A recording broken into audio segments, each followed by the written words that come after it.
اللہ اللہ اللہ اللہ اللہ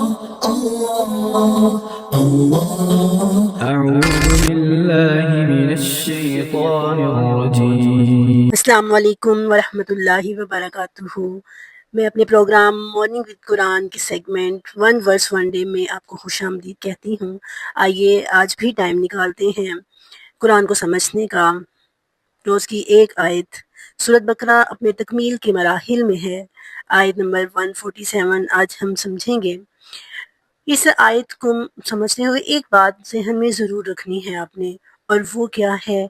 وہ یہ ہے کہ بنی اسرائیل کی تاریخ کا یہ واقعہ جن حالات میں پیش کیا گیا ہے، مدینہ میں یہ وہ حالات ہے جب غزوہ بدر پیش آنے والی تھی، اور یہ بنی اسرائیل کی تاریخ کا وہ دور چل رہا تھا کہ آپ سمجھیے اس کے بعد بنی اسرائیل میں خلافت راشدہ قائم ہوئی۔ حضرت موسیٰ کی وفات کے بعد یوشع بن نون پیغمبر بنے، اور یوشع بن نون کا دور آنے تک ایک جنریشن ختم ہو چکی تھی، اب نیو جنریشن تھی۔ ان کے اندر ولولہ تھا، ایمانی لحاظ سے بھی مضبوط تھے اور جسمانی لحاظ سے بھی مضبوط تھے، and they want to fight, they wanted to جہاد، وہ جہاد کرنا چاہتے تھے، وہ دشمن سے فائٹ کر کے بیت المقدس کو فتح کرنا چاہتے تھے، اور انہوں نے وقت کے پیغمبر کے ساتھ مل کر جہاد کیا اور بیت المقدس کو فتح کیا اور 12 ریاستیں قائم کی، وہی 12 قبیلے جن کا ہم نے پہلے ذکر پڑھا ہے۔ اس کے بعد یہ آپس میں لڑتے رہتے تھے، جس کا بنی عمالقہ نے فائدہ اٹھایا اور ان پر ظلم و ستم کی انتہا کر دی۔ اس کے بعد وقتاً فوقتاً بنی اسرائیل میں انبیاء آتے رہے، یہاں تک کہ یہ واقعہ جو ابھی ہم نے پڑھنا ہے اور ہم پڑھ رہے ہیں، یہ حضرت شمویل کے دور کا ہے۔ حضرت شمویل کے دور میں اللہ نے طالوت کو سپہ سالار بنا کر بھیجا۔ اب طالوت پیغمبر تھا یا نہیں، لیکن اس بارے میں کوئی بھی اتھینٹک سورس موجود نہیں ہے جسے ہمیں پتہ چلے۔ بہرحال کہا جاتا ہے کہ بنی اسرائیل میں 4 مسیح آئے ہیں۔ پہلے حضرت ہارون تھے، دوسرے یہ طالوت، اور تیسرے حضرت داؤد علیہ السلام، اور پھر اس کے بعد حضرت عیسیٰ علیہ السلام۔ اور طالوت کے جنگ کرنے کے بعد گویا بنی اسرائیل میں خلافت راشدہ کا دور شروع ہوا۔ طالوت کے بعد حضرت داؤد کے بعد حضرت سلیمان، اور ان پھر آگے ریاست 2 حصوں میں تقسیم ہو گئی، بنی اسرائیل اور ان کے دوسرے بیٹے یہودا، بنی اسرائیل اور دوسری یہودا کے نام سے۔ اور پھر ان کے اندر بعد میں حضرت عیسیٰ علیہ السلام کا نزول ہوا۔ تو اس طرح جیسے غزوہ بدر کے بعد اور پھر رسول اللہ صلی اللہ علیہ وسلم کا دور گزرنے کے بعد خلافت راشدہ قائم ہوئی، حضرت ابوبکر صدیق کا دور، عمر فاروق کا دور، عثمان غنی کا دور، اور پھر حضرت علی کا دور، جہاں پر فتنے بھی شروع ہوئے۔ تو ایسے ہی حضرت سلیمان علیہ السلام کے بعد کہا جاتا ہے کہ پھر سے فتنوں کا دور شروع ہو گیا تھا۔ تو ہمارے لیے جو لیسن ہے اس کے اندر، وہ ہمیں تب تک سمجھ نہیں آئے گی جب تک ہم خود آیت کا ترجمہ نہیں پڑھتے۔ آئیے پڑھتے ہیں آیت کا ترجمہ اور پھر دیکھتے ہیں تفسیر، اور پھر مزید آیت کو سمجھتے ہیں۔ اعوذ باللہ من الشیطان الرجیم، بسم اللہ الرحمن الرحیم۔ وقال لهم نبیہم ان اللہ قد بعث لکم طالوت ملکا قالوا انا یکون له الملک علینا ونحن احق بالملک منہ ولم یؤت سعۃ من المال قال ان اللہ اصطفاہ علیکم وزادہ بسطۃ فی العلم والجسم واللہ یؤتی ملکہ من یشاء واللہ واسع علیم۔ وقال لهم نبیہم، اور وقت کے نبی نے ان سے کہا، یعنی حضرت شمویل علیہ السلام نے، ان اللہ قد بعث لکم طالوت ملکا، اللہ نے بعث بھیجا ہے، سینڈ کیا ہے تمہاری طرف، لکم تمہاری طرف، طالوت ملکا، طالوت کو بادشاہ بنا کر۔ قالو کہنے لگے، انا یکون لہ الملک، اس کے لیے بادشاہت کیسے ہو سکتی ہے، علینا ہم پر، ونحن احق بالملک، ہم تو زیادہ حقدار ہیں بادشاہت کے، منہ اس سے، ولم یؤت سعۃ من المال، اور اس کو تو مال کی بھی کوئی وسعت نہیں دی گئی، میجرمنٹ آف ویلتھ بھی نہیں ہے اس کے پاس۔ ان قال، پیغمبر نے کہا، ان اللہ اصطفاہ، اللہ نے اسے چنا ہے، علیکم تمہارے اوپر، وزادہ، اور اللہ نے اسے زیادہ کیا ہے، اللہ نے اسے بڑھا دیا ہے، بسطتاً طاقت میں، کون سی طاقت؟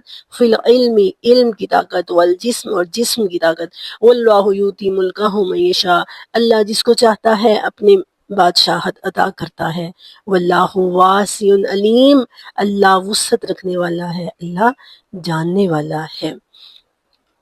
تو آئیے اب آیت کی تفسیر سمجھتے ہیں۔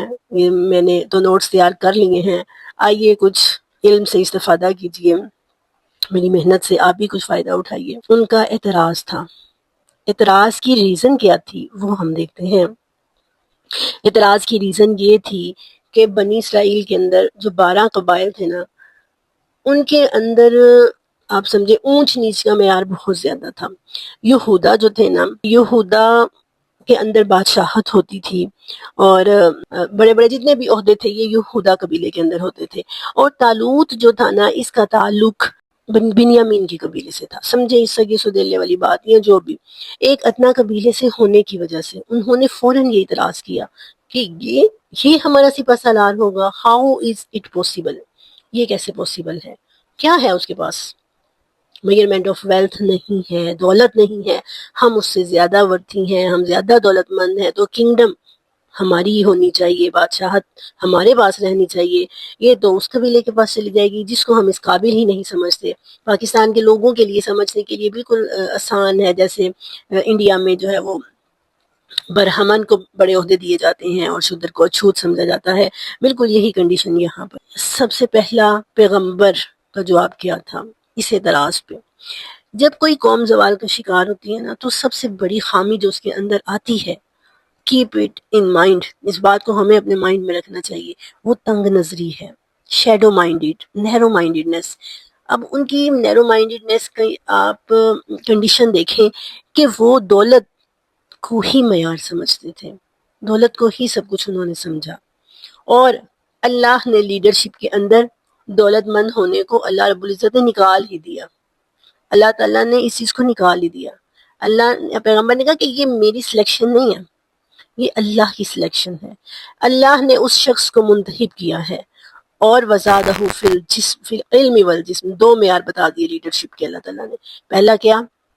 جسمانی طور پر سٹرونگ ہو، اس کے اعضاء اتنے مضبوط ہونے چاہیے کہ یہ نہ ہو کہ گردش زمانہ جدھر چاہے اس کو کھینچ کر لے جائے۔ اگر اس تھوڑا سا اللہ تعالیٰ نے آسانیاں پیدا کی ہیں تو سب کو بھول جائے کہ مجھے کسی کی پرواہ نہیں، مجھے تو کسی کی پرواہ ہی نہیں، میں سب کچھ کر سکتا ہوں، اگر مشکلات آ جائیں تو رونے دھونے میں ہی زندگی گزار دے، ایسا نہیں ہوگا۔ جسمانی لحاظ سے مضبوط ہوگا، اور دوسرا اس کے پاس علم کی طاقت ہوگی۔ علم کو اللہ تعالیٰ نے معیار بنایا ہے، انسانیت کی معراج کا معیار اللہ نے کس کو بنایا ہے؟ نالج کو، ایجوکیشن کو، کہ اس کے پاس نالج ہوگا۔ بغیر نالج کے اگر انسان دولت کا مالک ہے تو قارون بھی خزانوں کا مالک تھا، اور وہ اس برتن کی طرح ہے جو خالی ہوتا ہے، جو خالی برتن ہوتا ہے جس میں کوئی جو چاہے وہ ڈالتا چلا جائے، وہ خالی برتن ہے۔ اور پھر وہ ایسے ہی ہے جیسے کہ ہمارے ہاں مثال دی جاتی ہے بندر کے ہاتھ میں ماچس کا آ جانا، یا گنجے کو ناخن مل جانا، تو وہ کیا کرتا ہے؟ وہ نقصان ہی کرتا ہے۔ اسی لیے اللہ نے جو معیار بنایا ہے وہ کیا ہے؟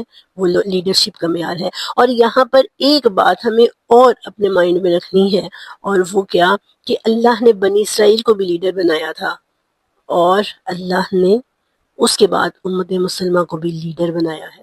ہمارا لیڈنگ رول ہونا چاہیے۔ ہم جبکہ اب ہم کیا ہو چکے ہوئے ہیں، جدھر ہوا ہمیں کھینچ کے لے جائے گی، جدھر پانی کا بہاؤ ہمیں بہا کر لے جائے گا، ہم ادھر چلے جائیں گے، جبکہ اللہ نے ہمیں ہواؤں کا رخ موڑنے والا، دریاؤں کا رخ موڑنے والا بنایا تھا۔ ایک لیڈر کون ہوتا ہے؟ جو ہواؤں کا رخ بدلتا ہے۔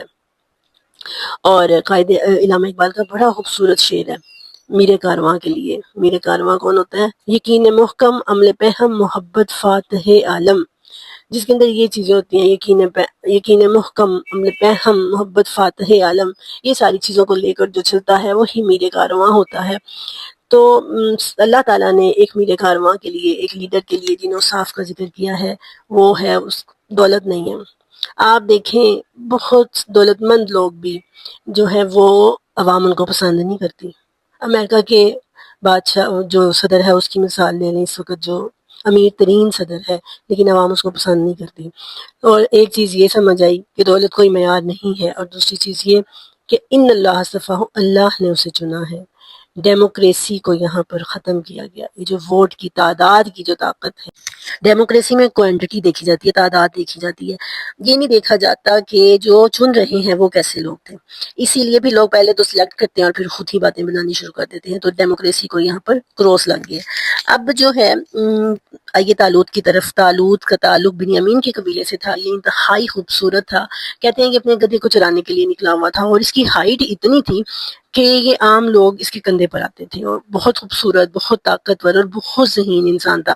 تو حضرت شمویل علیہ السلام کو اللہ نے اشارہ کیا کہ یہ ہے وہ انسان، تو پھر انہوں نے اس کو گھر لے کے آئے، جو بنی اسرائیلی روایات بتاتی ہیں، اس کو گھر لے کر آئے اور تیل کے ساتھ اس کا سر جو ہے وہ تیل میں بھگویا، مالش کرنا جس کو کہتے ہیں، اس کو مسح کرنا کہتے ہیں، اور اسی سے پھر یہ بات پتہ چلی کہ بنی اسرائیل کی تاریخ میں 4 مسیح ہوئے ہیں۔ حضرت ہارون جو کاہنوں کے وہ مسیح ان کو کہا جاتا ہے، اور اس کے بعد پھر حضرت یہ طالوت، جن کے بارے میں یہ نہیں آتا کہ یہ پیغمبر تھے، پھر داؤد علیہ السلام، اور پھر آخری مسیح حضرت عیسیٰ علیہ السلام ہوئے ہیں۔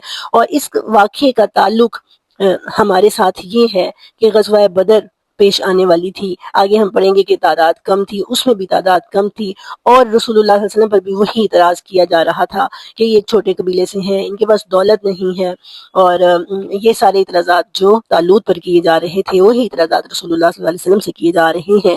تو اللہ تعالیٰ نے یہ بتایا کہ لیڈرشپ کا معیار علم ہے، لیڈرشپ کا معیار جسمانی طور پر سٹرونگ ہونا ہے، یہ ساری کوالٹیز محمد صلی اللہ علیہ وسلم اور ان کے ساتھیوں میں پائی جاتی ہیں۔